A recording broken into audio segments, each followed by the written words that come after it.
If you've struggled with stress, balance, or burnout, and simply feel discouraged or even defeated, and if you're ready to move from force to flow and enjoy ultimate Zen success in your career, health, or relationships, then the Zen Success Show is for you. Your host, Carissa Sims, is an entrepreneur, corporate consultant, best-selling author, meditation teacher, and healer who has found her own Zen success. Here's your host, Carissa Sims.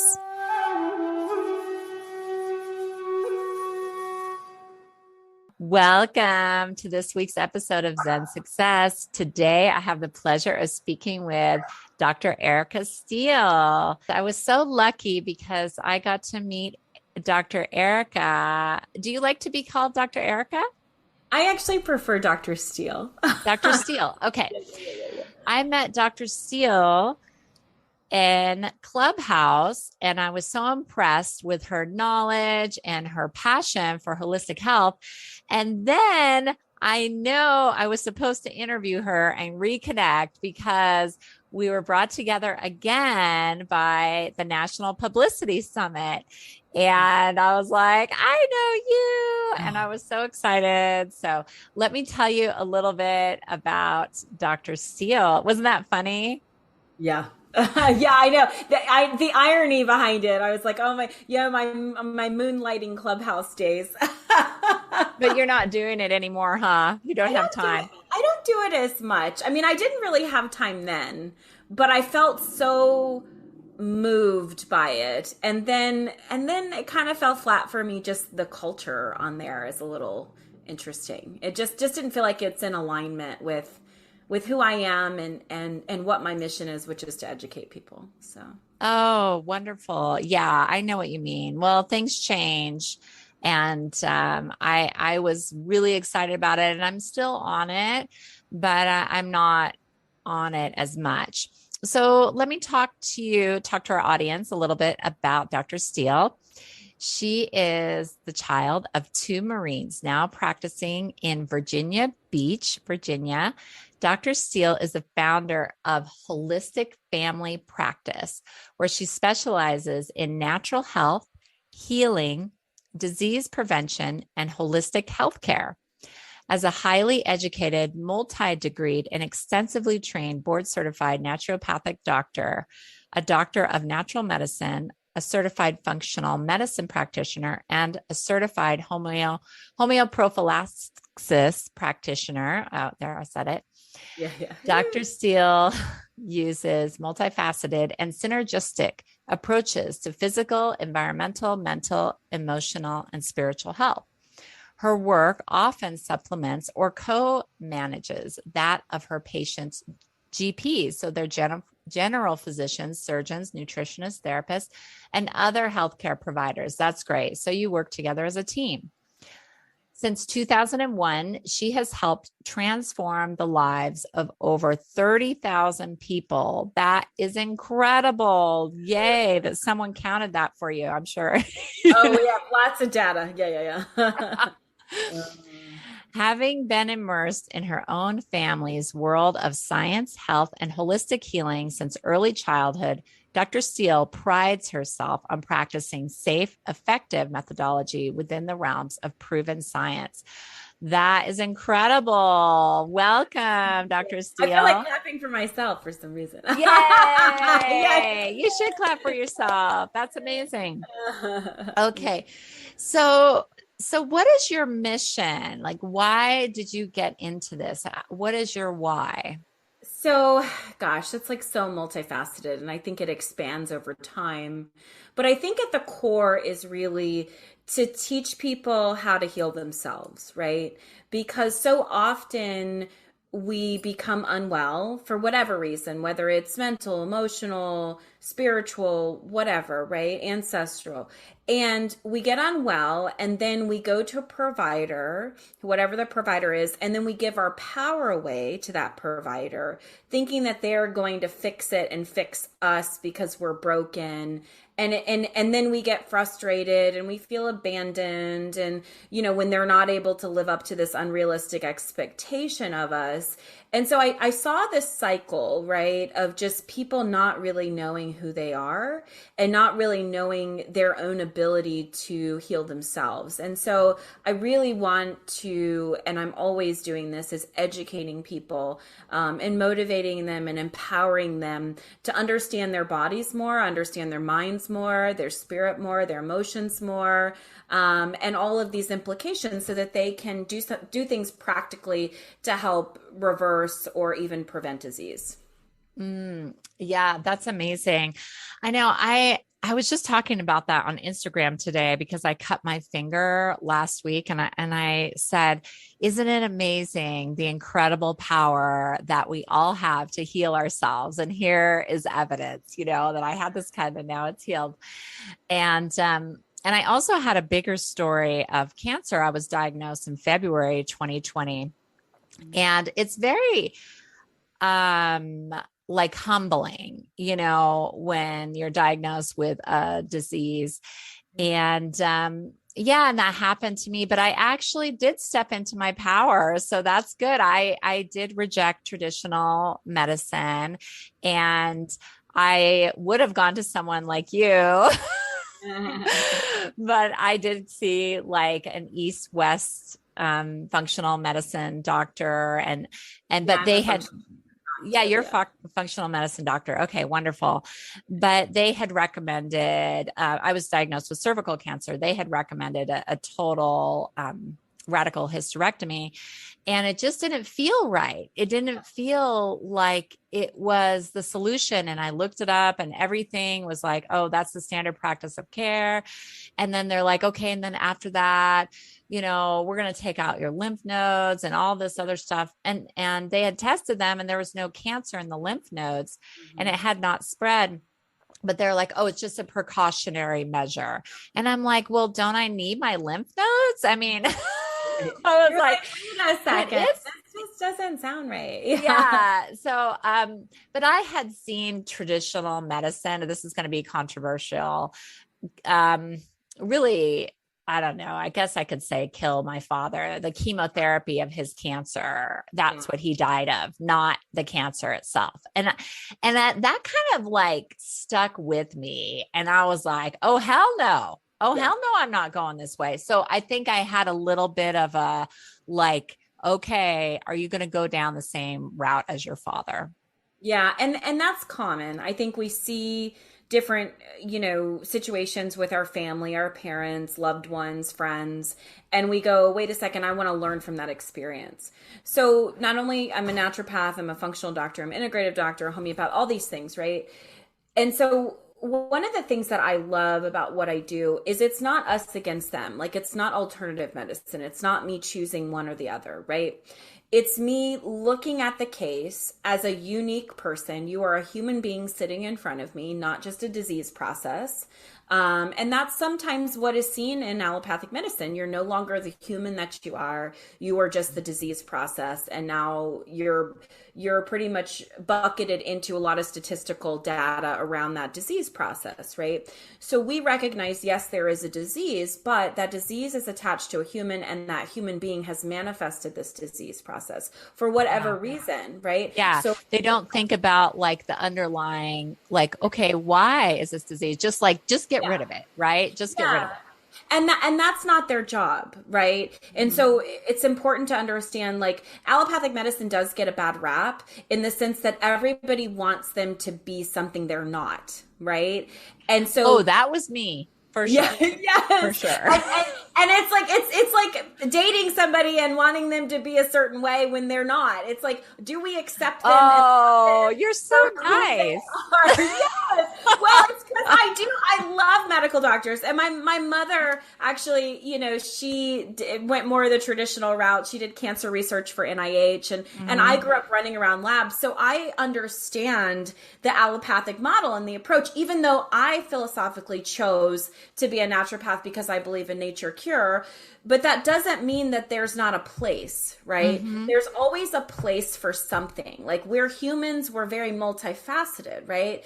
And Mm-hmm. so when I work integratively with a medical doctor, right, I understand what their perspective is. They're the watchdogs, they're the firefighters, Mm-hmm. they're there to go run in. But I also kind of put pause with them and really slow the brakes because I go, wait a second, we can't just be so focused on this disease process that we forget it's attached to a patient.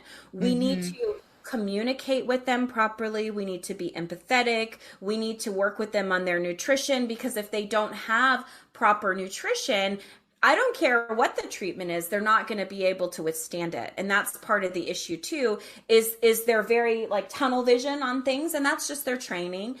Mm-hmm. Whereas we, again, I'm a holistic doctor, so I'm going to look at all aspects. Like when I'm working with people with cancer, it's like, what emotions are you not dealing with? What have you worked on stuffing down for years and years and years? When we're dealing with like female reproductive, right? So your feelings about being a woman, your right to have, because that's all second chakra stuff, so it's very multifaceted in terms of how we approach it. And so I believe that everybody deserves a seat at the table, even if, people are looking at me like, how did she get to the table? I do believe that everybody deserves a place. And Mm-hmm. so, yeah, so that's my kind of thought process on the whole allopathic medical approach. Yeah, so I see you have a deep respect and understanding, and I get that too. My cousin is an incredible doctor, and she taught at medical school. She's one of the top doctors in Colorado, and I have a lot of respect for her and the way she is, her bedside manner, and just how she cares, how she really connects with her patients. you know um it's just, I think there are different ways that we can heal, and I like that you take a multifaceted approach. And do doctors reach out to you for help as, like, okay, they refer you to their Yeah. patients? Yeah, it's a lot, right? So number one, I treat people, a lot of people in the mental health profession. I treat a lot of nurses. I treat a Oh, lot of interesting. In the Yeah, I mental treat a health. lot of yeah, oh, I treat a lot of people in the mental health profession, like counselors and LCSWs and Hmm. PhDs. Like I treat a lot of people in that because my practice has a lot of mind body medicine in it. Oh, got it. So not So their clients. You're talking about the actual practitioner. again, multifaceted. Yes, I treat the practitioner, and then they also refer their patients to. Yay. Yes. So I get both. Okay. I get the providers, right? And I'm kind of like best kept secret. But then I also get a Oh, lot of providers that refer. And this is really funny. Like I'll that's give you amazing. one case that I had. So I had a case that presented young girl. She's like in her 20s, and she presented with like rheumatoid arthritis was the diagnosis. And we did a whole bunch of tests because my practice is based on testing and data. So I take over 350 data points on each individual patient. So I ran all the labs. We were able to determine there was a lot of issues around food. There was a lot of toxicity issues. There was a lot of stress management issues. So we worked the case, and she went back to her rheumatologist, and she's like, oh my God, I'm feeling so much better, right? And so the rheumatologist looked at the data and was like, wow, it's good. And so when the rheumatologist was working with another case, right, she's like, you know what? I'm stuck on this case. Let me go and call this other patient. I don't know who she was working with, but let me go call this. I mean, it was funny because she like broke neck to try to reach out to this patient and then referred the patient to me to be able to work. So it's because of the results, right? Like the medical community would not respect me if I didn't get results. And so, Hmm. anybody that's in the natural healthcare world, like that's the big barrier to entry. It's not that allopathic doctors don't respect us.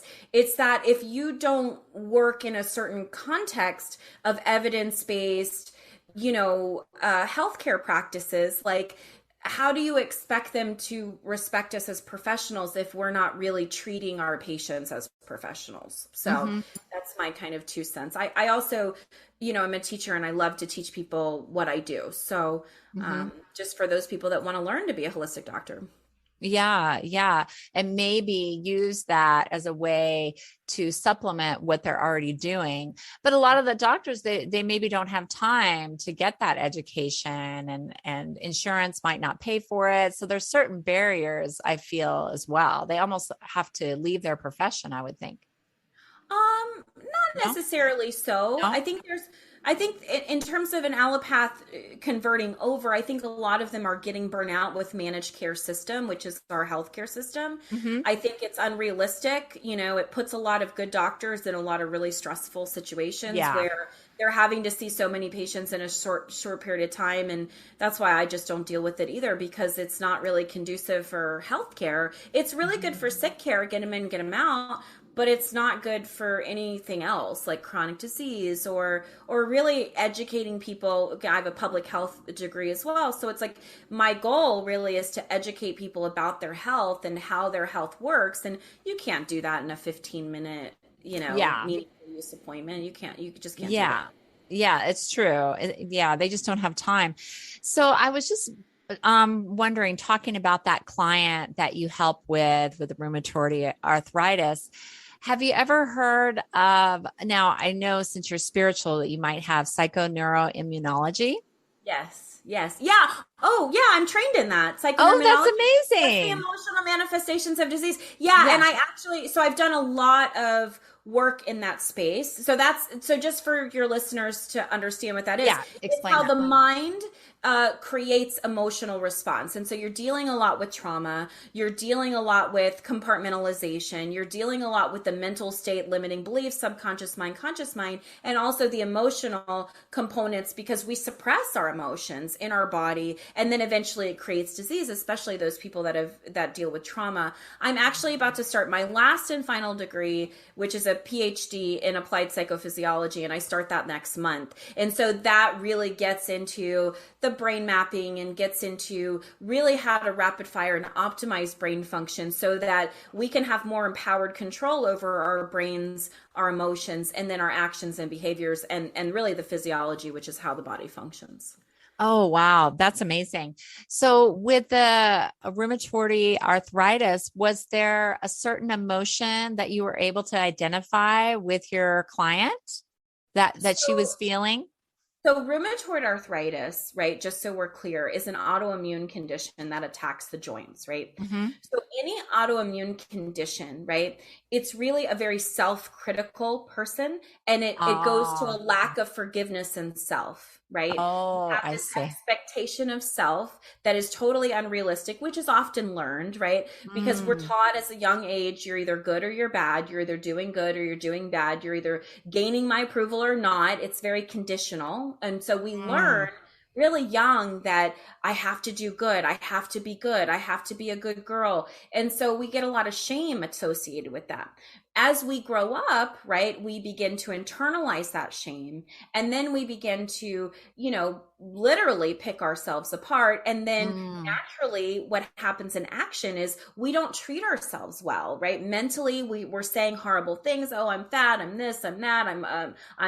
Some of the horrible. I always tell people, I'm like, would you have a friend that speaks to you like you speak to you? Like really, Mm. so there's the mental piece, and then there's the emotional piece, right, of constantly being self-critical and having that lack of self-forgiveness. And so now eventually your body is literally picking itself apart, and in this case it's the joints. I don't remember specifically what I think the joints are like flexibility around life and not Mhm. being flexible and being very rigid. I have a lot of resources to pull that information up, just because I'm always thinking. The other thing that I want to mention is that this is very amazing science. This is taken from the East. We actually look at the human biofield. So we look at the energy of the person to see where they're stuck at. Now, Oh my gosh, that's amazing. I didn't know it was a whole practice because that's what I do when I do my healings. yes. So we have a camera, right? That's been studied for a Oh. long time, like 40 something years. It's got a lot of data around it. It's more sensitive than a PET scan, more sensitive than CT, MRI, all of those, even mammogram. So it's able to see entities in the aura. It's able to see chakras. It's able to see stuck emotions. It's able to see Yeah, I mean, the meridian system, right? And then we have another device. This one's out of Germany. And this one, again, the same kind of lot of education, a lot of researchers behind it. Mhm. It actually can do open loop and closed loop frequencies. So now we can determine, we see where the body is physiologically, and now we can run frequencies because everything in life is on frequency, emotion, pathogens, Mhm. you name it, right? Toxins, metals, chemicals, whatever. Everything is on frequency. So we're able to address that bioenergetic system right along with the biochemical system, which the biochemical system is the blood. The bioenergetic system is all the energy. So we're able to actually treat on both levels. Wow, I'm kind of blown away by that. That Yes. is incredible. Yes. And because it's seeing all these spiritual things, is that why the medical community has not embraced it? They don't feel like it's validated. Like I've never heard of these Yeah, testing it's a devices. lack of data. Yeah, it's a lack of evidence-based data and scientific study.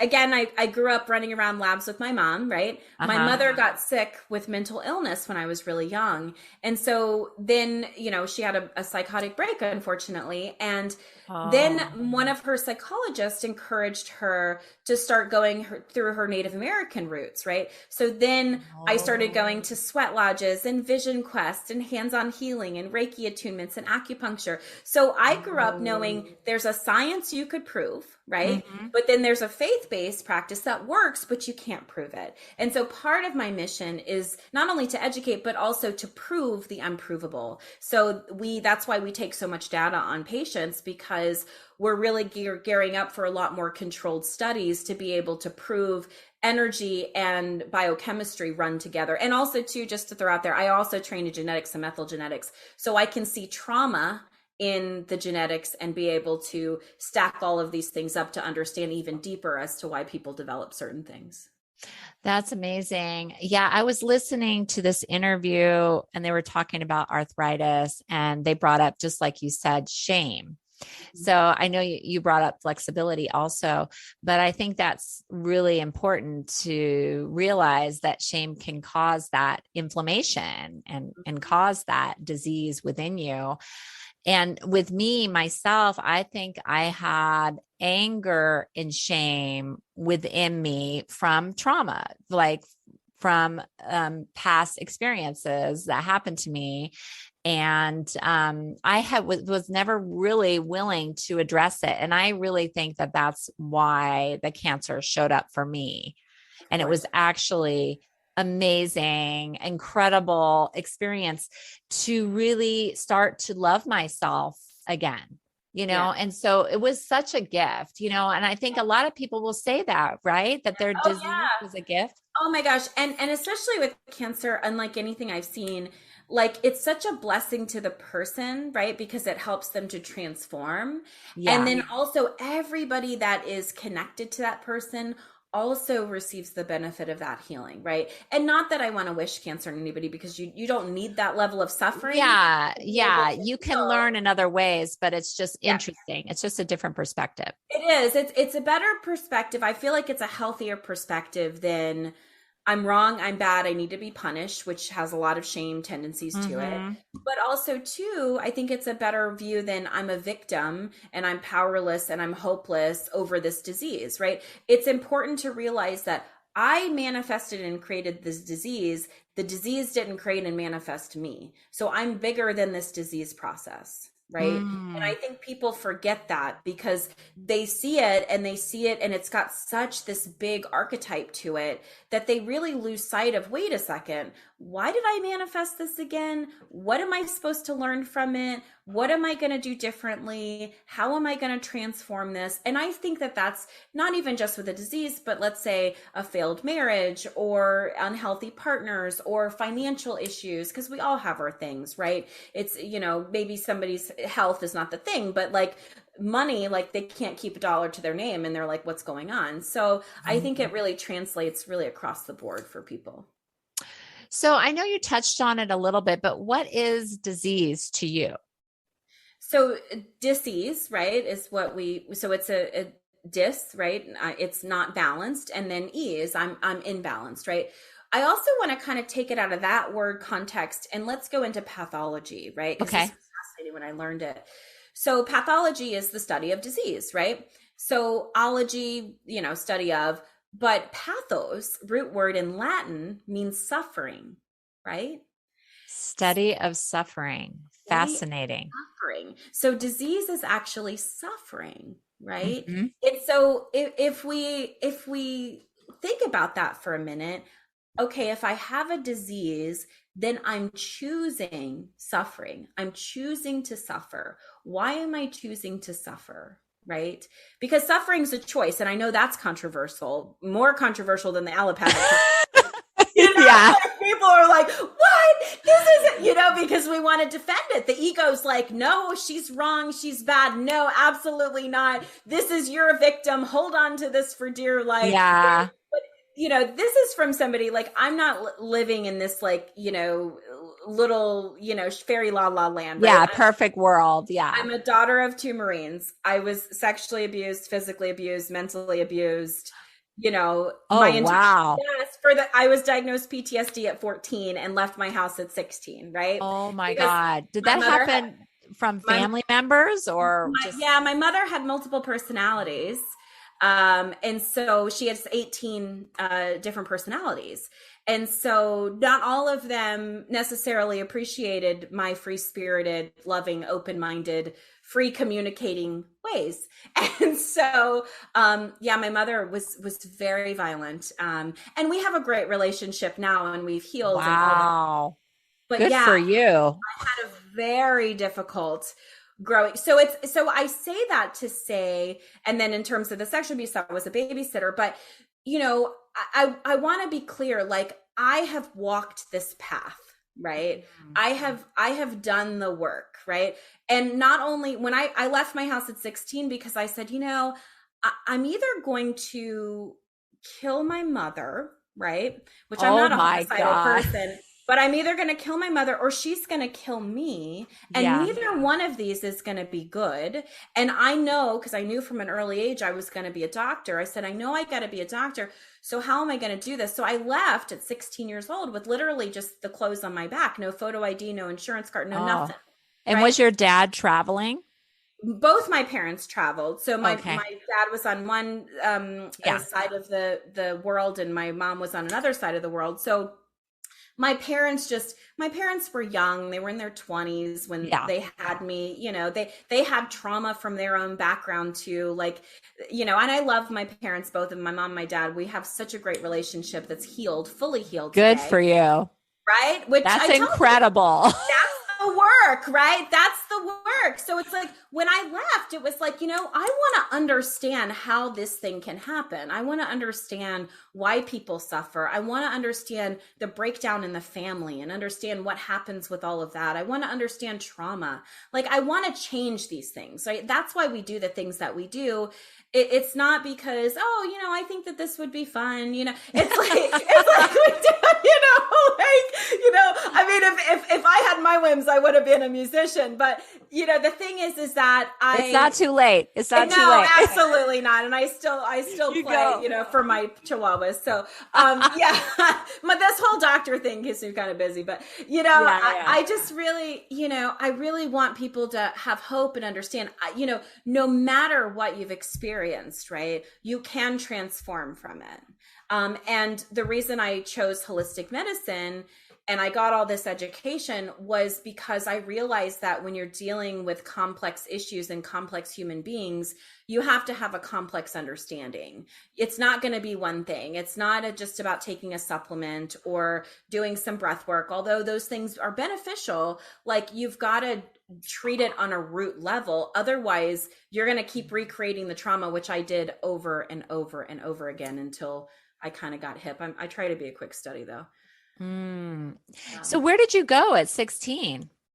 So I left and I went to go stay with my boyfriend. I had a first love. Okay. Who I loved. We were together for 6 years. We were kind of bonded in our own trauma too, because his Yeah. parents were addicts, unfortunately. And so we kind of bonded together and we stayed together for a while, for 6 years. And then I left him and went from from a very loving relationship, but still like very trauma bonded, sort of codependent. Like Yeah. obviously, I mean, we're young. Yeah. Um, Went from that to my first husband, who was an alcoholic, yay! And so, who I love, who had my daughter with, and Yeah. we ended up parting ways, but we're still friends. And so, it was just recreating the trauma, right? Recreating those partners that didn't see my worth, that didn't see who I am, that were threatened by me, all those things, right? So whereas yours was health, mine was relationships, Yeah. right? Yeah. It was like not knowing my worth and not knowing my own power and not knowing who I am, and then giving it away to other people in exchange for love, right? Or what I thought was love.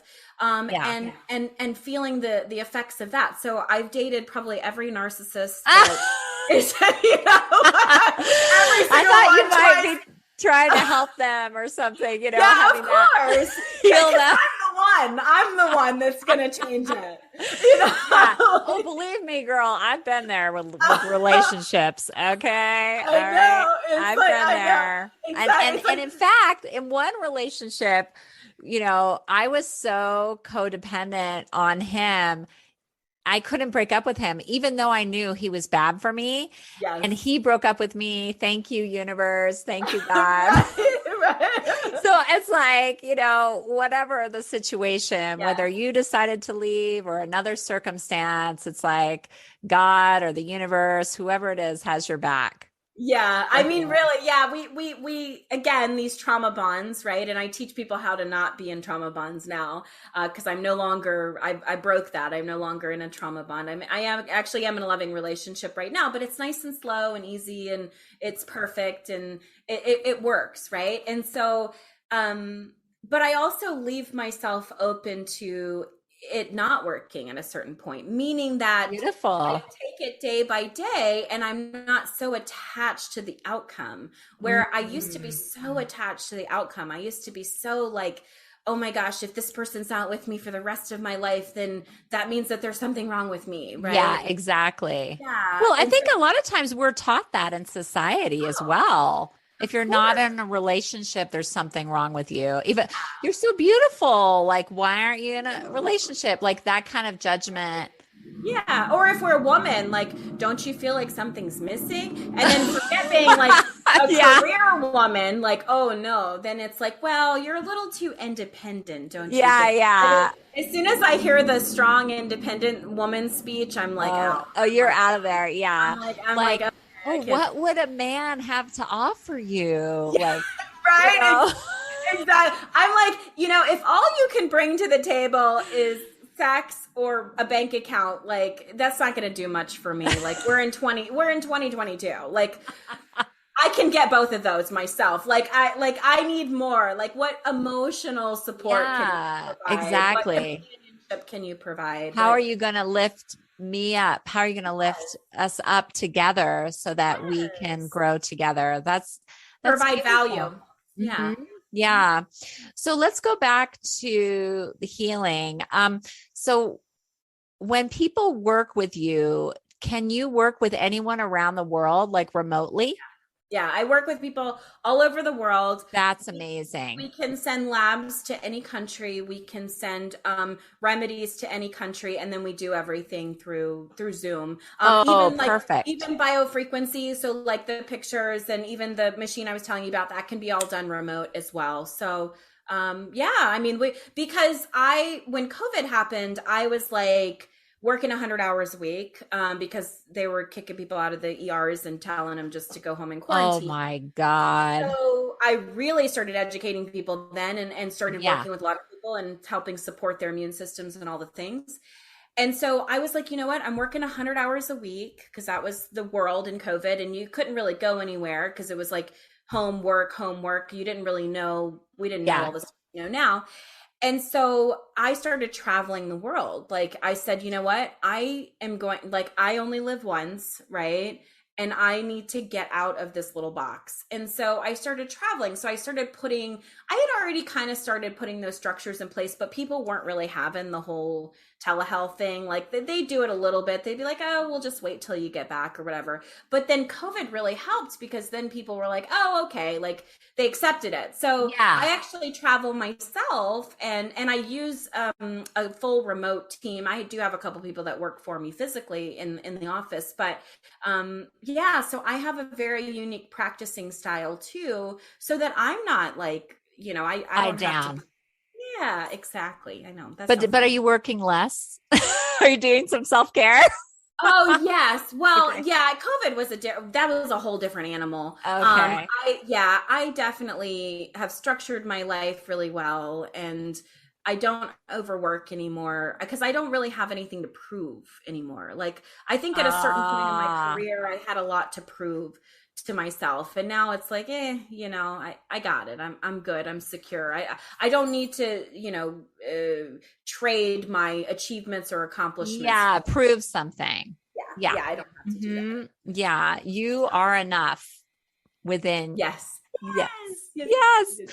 I affirm all the time. That's amazing. I love that lifestyle of, being able to travel and work anywhere. And I was just on vacation with my family in Michigan, and I do a combination. I have these interviews, but I also do healings.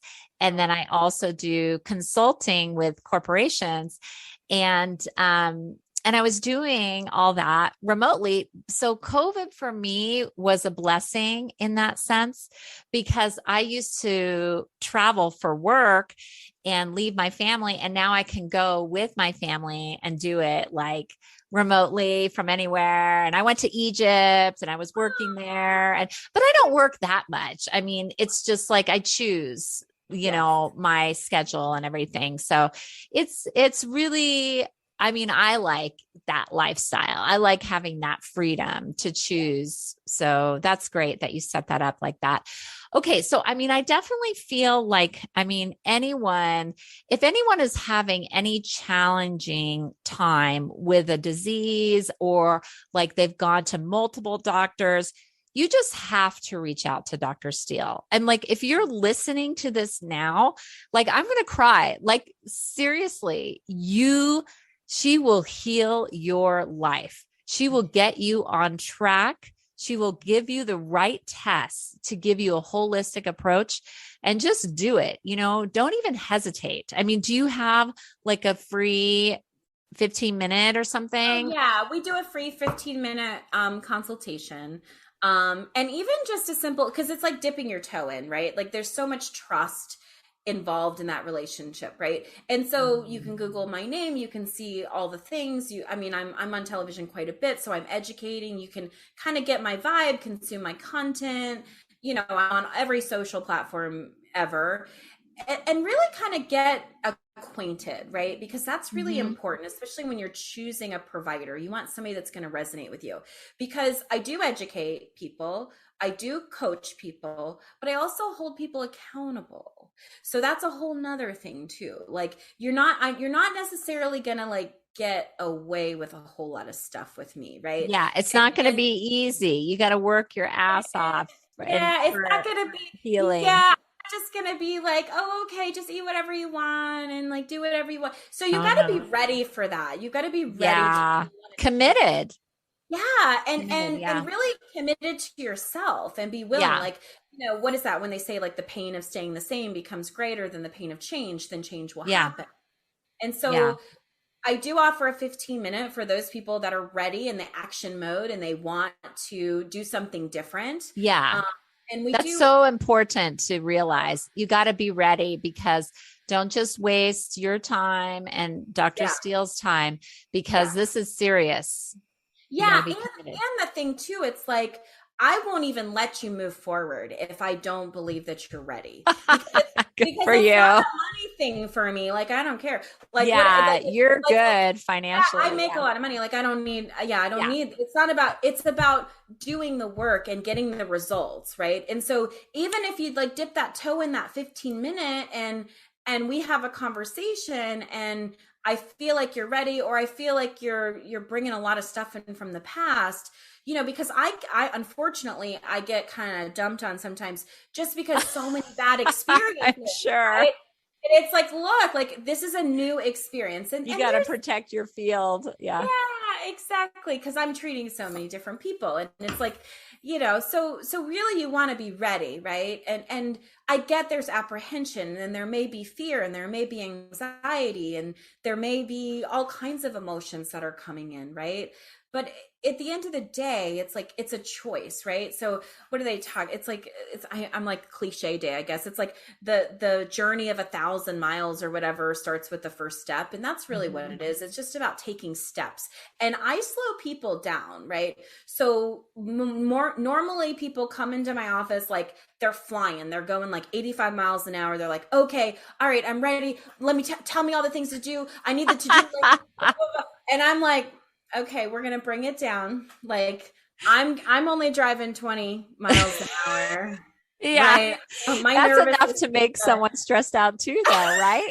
Oh my God. People freak I out. want to heal. I I want to know. heal. I know. Touch me I now. know. For the first 3 months, they're like, oh my God. They're like, people are so conditioned to doing. And I'm like, no, Yeah. we're not going to do, we're going to be. And that's a lot just to contend with, but once people start to get it and their nervous system start to heal and they start to down regulate, now all of a sudden they're like, oh, I understand this rest and digest thing instead of this fight or flight thing. Like you can't heal out of a space of fear. Like so many people do that. They're afraid and then oh my God, I need to go call this doctor, blah, blah, blah, blah, because they're afraid Yeah. that if they don't, they're not going to get well, right? And that's not the thing. The other thing is I'm nobody's guru, right? So I'm just a vessel. I'm just a conduit. I'm just a teacher, right? The person sitting in front of me is their ultimate healer, right? Them and source, God, creator, whoever you want to call it, right? So I don't even take the glory because that's not mine to take. That's egoic. So I am the only one that's going to be kind of that vessel in between until you're able to do that yourself, right? Because everybody has God's telephone number. Like you all have a cell phone number. You can all text him at any time. And so, but we doubt, we fear, we question. And so a lot of it's like getting rid of all of the noise and having somebody sit and hold them and validate them and reassure them. Like that's a lot. I probably think that's like 85% of my job, honestly, is That's so reassuring. sweet. Yeah. So Yeah. And maybe they haven't had that yet. never. We had some bad parenting happening. Mm. Like some really bad parenting. And so we have to learn how to reparent ourselves and we have to learn how to soothe ourselves and love ourselves and heal ourselves. And I'm living proof of that, right? It's like I recognize my parents did the very best they could with what they had at the time, right? And I also recognize the genetic implications and the ancestral traumas that led them into kind of who they were and what they did. And then I get to choose to transform that so that my beautiful daughter, who's now an adult and married and baby on the way, she doesn't have any of that, right? She's free. She's That able was to be, your job. That was your yep, job to clear that. exactly, exactly, to stop it in its tracks so that it doesn't keep moving forward into future generations. So, Oh, that's so powerful. And everybody listening, that's for you too. That message is for you too. If you heal yourself now, you stop the future generations. That's yeah, amazing. all the Um, trauma, yeah. Mhm. yeah, I wanted to ask a technical question. This is off the subject of what we're talking about. But what do you think about the testing that allopathic medicine does, like MRIs, blood tests, CT scans?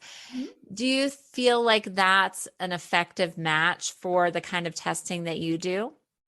Oh yeah, we use diagnostics all the time. Yeah. So it's the difference in interpretation, right? Okay. So we use So the you same. take that test and you might interpret something else. Yeah, That's exactly. And interesting.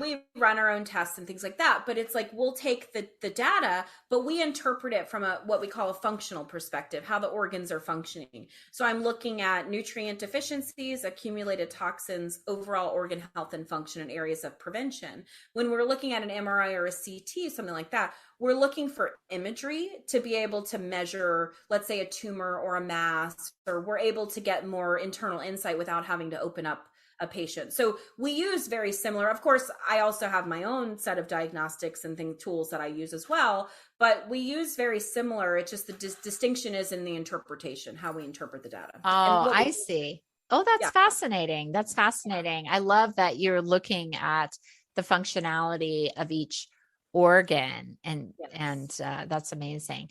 Okay, so let's talk about detox for our audience. Do you distinguish between, because I always like to say there's physical detox and then there's spiritual detox. Do you talk about that with your clients? Oh yeah. So we always recommend, so a physical detoxification is really the last, right? So we have to go, Oh, I see. yes, because we have to be, what are we letting go of, right? Uh-huh. So we're not just like scrubby bubbles to the liver, right? It's like we need to know, okay, the liver in Eastern medicine represents bitterness, resentments, angers, frustration, lack of forgiveness of self and others, right? So we want to communicate from that lens. What are you willing to let go of? What communications are left unsaid? And as we work through that mental and that emotional process, then organically it's like, okay, I'm good, I'm at a good place, now we're going to release this out of the liver, right? Because it, Oh, I see. yeah, That gives so me such a great understanding of detox. yeah, Okay. exactly. It's not just about taking pills and potions and all that kind of stuff, which I think, unfortunately, detox is very commercialized these days, not understanding Yes. that it's a very spiritual practice of detoxification. Like you're connecting with yourself, you're connecting with source, creator, whatever, in a very deep level. And so you do want to do it, at least in my opinion, in the proper order of operations. Wow, that's fascinating. Do you ever, now this is kind of like a spiritual practice, but do you ever have your clients talk to their organs? Oh yeah, for Okay. sure. Oh You're yeah. like, why Yes. wouldn't I? I Because I do know. that. Because I Yes. do that with my healing clients. I have them talk to their Yeah. organs. Yeah. Yes. Yes. And also go to their organs and ask what, what they're holding on to, what it's Oh, got it. representing. Yeah. We Get to the also root. Yeah, we also release things out, different emotions, angers, things like that, judgments, whatever, fears, whatever. And then we can also do a little bit of psychic surgery, if you will, as we're looking at those areas and removing. And then we can put in place like a calendula or aloe vera or something, or an object. Sometimes I have people put things in different areas of their body to represent a new way of being or a new, aspect of healing. So, Oh, wow. That's fascinating. Very cool. I love the way you work. Okay. So tell me what made you want to do naturopathic medicine and functional medicine? yeah, so there's two types of naturopathy. So I don't do naturopathic medicine because they incorporate a lot of synthetics. I'm a natural, Oh, yeah. So oh, I see. I see. I'm a purist, right? I only use naturally occurring substances, right? And here's why. Oh, So when my mother got sick, right, her bathroom became a Walgreens pharmacy, right? And I just watched how nothing really worked. It just kind of kept her stable, which is what pharmaceuticals are for. But it didn't really get to any of the root causes of what was going on, right? And so in the mm. beginning, of course, as a child, you want to like heal your parents, and that's all natural, right? But then I also realized, wait a second, like I see pharmaceuticals as a stabilizer, but I don't see it as a long-term solution, right? And then it has so many different side effects, and there's so many different, aspects that really can hurt people, right? Yeah. And so I really love being a natural healthcare provider, a nature doctor. I love being able to be a specialist in the area of how the body heals itself, and then being able to heal completely natural. I love biochemistry. And when I started to learn biochemistry and how the body actually worked on a biochemical level, and you learn biohacking and you learn how to move different biochemical chains in different directions to be able to influence the body's way of healing through the metabolism, then it was kind of like, yeah, it doesn't really make sense to be, a medical doctor at this point. I Not see. that I oppose it, like, do what you do, but it didn't resonate for me, and it wasn't part of my purpose. I remember I said when I was a little girl, I knew I was going to be a doctor. So I actually researched all the different types of doctors and their origins. Okay. And so I looked at Andrew Steele, and he did osteopathy, and I looked at, the allopathic world with Rockefeller, and I looked at, chiropractor with D.D. Palmer and all this stuff, and Benedict Lust with naturopathy. And I really fell in love with the 6 principles of naturopathy. I fell in love with Dr. Benedict Lust's mission as he came from Germany to bring naturopathy to the States. And it just really resonated with me on a deep level. And it kept kind of haunting me and kept coming back to me until eventually, you know how it is with God and his persistence. And so eventually it was just like, okay, enough already. I'll do this. Geez, leave me alone. So that's kind of why I went into naturopathy. It chose me. I got arm wrestled down, and I mean, again, I was going to be a musician. So. Well, I bet. Yeah. And I didn't even know that it was two different terminologies, naturopathic medicine. I mean, that's interesting. Our group broke off into two sections. Yeah. So there's naturopathic medical doctors who are hybrid trained. They're like part allopath, part naturopath. And then there's the like last of the Mohicans, me and a whole bunch of others. Where we're trying to keep it all natural. We're all natural. Yeah. So it's a long, contentious legislative battle that we do every year. So oh my God. Yeah. So what is Zen success to you? What is Zen success? I think it's success without borders, success without limits, success with total unapologetic balance. I think that's what it is. It's being able to live in your truth and live in your purpose and just be. That's what it is. Yes, I love it. Well, it's been such a pleasure getting to know you and hearing about how you help your clients, and as well as your own incredible healing journey. I'll put your website in the show notes. So any last words of inspiration for our audience?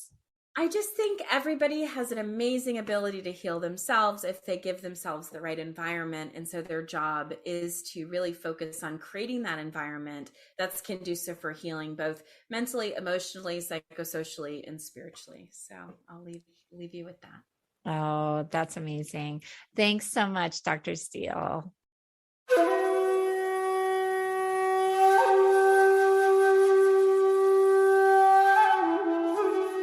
That's it for today's episode of Zen Success. Head on over to iTunes, Google Play, Spotify, or wherever you listen to shows. Subscribe to the show and share with friends. Be sure to head on over to ZenSuccessShow.com to help you on your Zen success journey, and join us on the next episode. May you find your own Zen success in life.